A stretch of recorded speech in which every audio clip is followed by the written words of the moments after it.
Welcome back, everybody. As I said before in the last show, we are not done. So now moving on to who's going to leave, who's going to stay, and who's going to transfer. That's the big question here. As we look at teams and everything else going on right now, looking at Arkansas, those are at the top of the list. How that happened, I don't know. Probably because of Commish. Uh, it's kind of funny how that happens, but it does. Looking at his people leaving, he's got Jerry Franklin. He's a middle linebacker, number 34. He's going early in the draft. He's a junior. And also an All-American, so he cannot be swayed to come back. Joe Adams, he's a pro draft wide receiver. He's going early as a junior, and we'll see what happens there. Big kind of stunner here, Ryan Mallett. Going in the draft, he's bolting early. I know this is a huge loss for BK. I think he was hoping that he would come back for his senior year, but I guess the money was too big to pass up as Ryan Mountain now moves on to the Madden football game.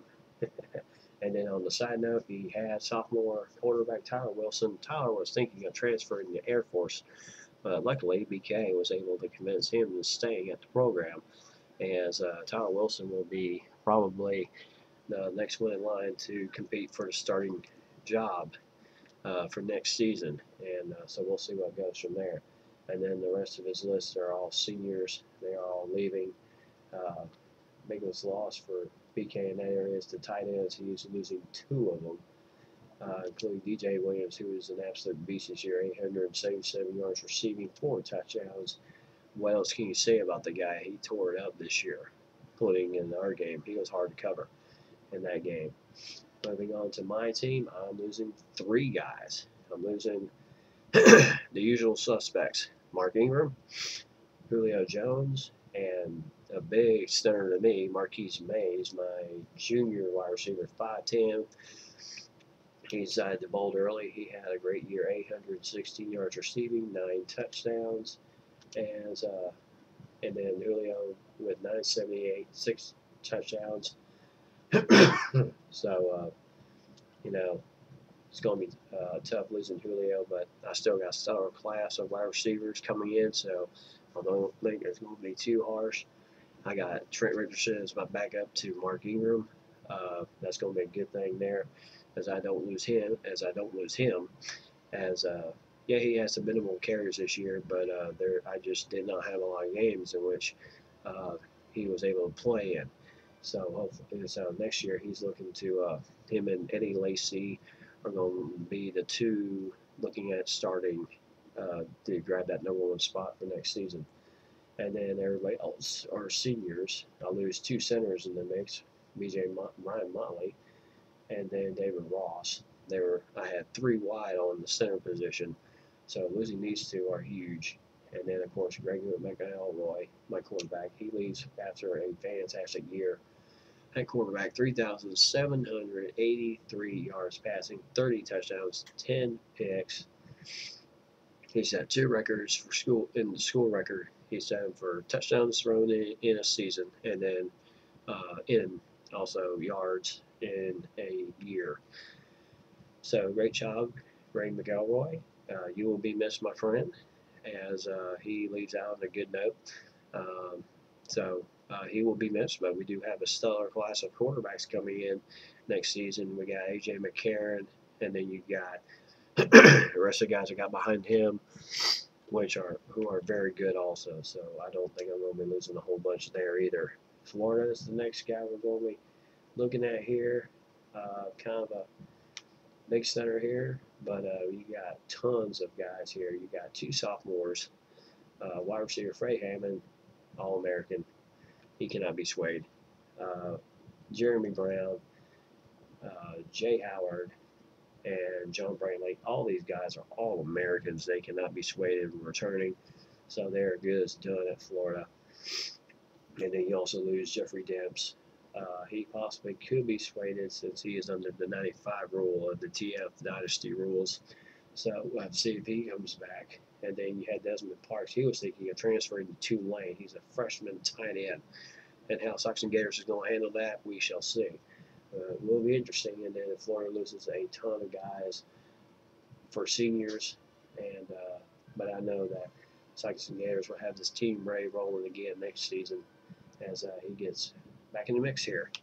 And then and then next up, Tennessee.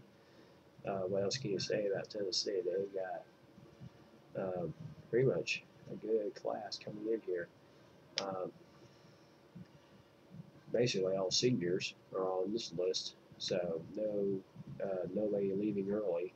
So that's a good thing for Tennessee's head man. So he's going to be looking to continue to build the future of Tennessee. Uh, he's going to continue to try to build that future of Tennessee hard. And then Arizona State, he's got sophomore quarterback Devin Carr. He is looking to go early in the draft, and no All-American awards won for him. And Lawrence Guy, a defensive tackle junior, he is also under the rule for the whether you can sway it or not sway them. And then you had two transfers, two guys looking to transfer out of Arizona State, Cameron Marshall and James Morrison. They're looking to transfer UNLV in Wyoming. So we'll see what happens there as next season comes up, and whether he'll be able to convince these guys into sticking around. Cal, all they got is seniors, so including Kevin Riley. He's a quarterback. He did pretty well this year, 1,018 yards, 5 touchdowns, 1 pick. Other than that, it's a pretty decent year for California. Well, rough year for California, but they lose a good bit of seniors, but nobody leaving early, so that's a good thing. And then moving on, in the draft year thing, then you got Stanford, and then you got Stanford. Oops.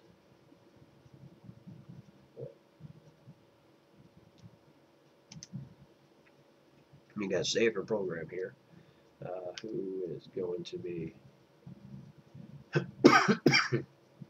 also trying to build their program up. Stanford with, and they all got seniors on their group.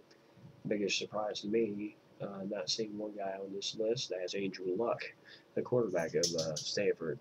I know he's not a senior, so he's an underclassman, but depending on the year he had, I'm kind of surprised he didn't bolt early. But I guess there's something going on there at Stanford. Maybe it was the record that kept him there. So he's hoping to turn it around next year. Next up there is USC, the Trojans. And they also have all seniors leaving their program as no juniors, nobody leaving early. So that's a good thing there. And then Michigan State.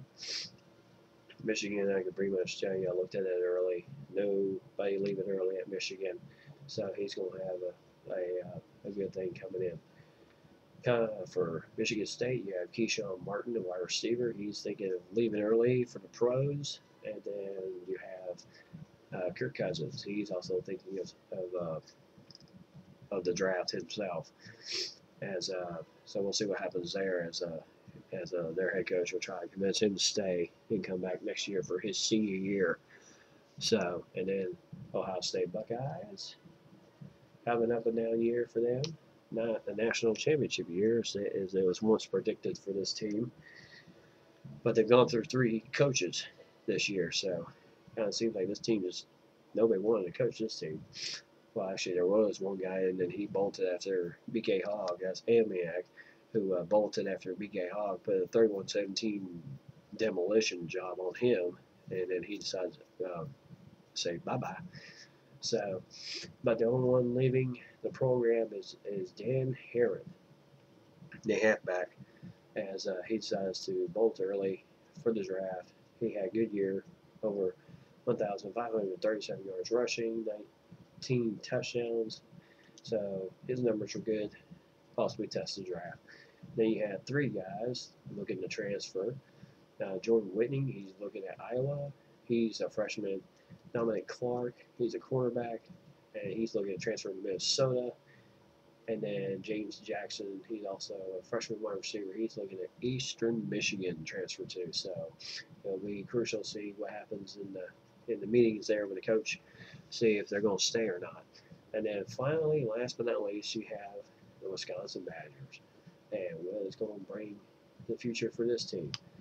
As nobody leaving early.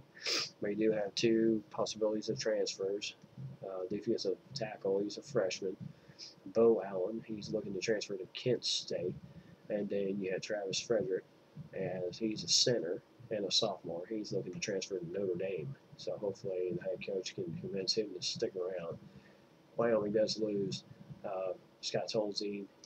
This was his final year. He threw for 2,782 yards, 16 touchdowns, 11 picks, and -1 in rushing, +1 touchdown rushing. So, and then they lose a halfback, Zach Brown, but they get everybody else back, Clay and White and all those guys. So it'll be an interesting year, see how that goes. But here we are, end of the year for the players and everything. Some teams are going to be different next year. I know my team will be. I know BK Hog's team will be different next year as we prepare for the new year. And we'll see how many recruits everybody else can get in for this year. Other than that, gentlemen, have yourselves a great evening. It's been a pleasure bringing you this season. And have yourself a great one. And I will be back for the start of the new year.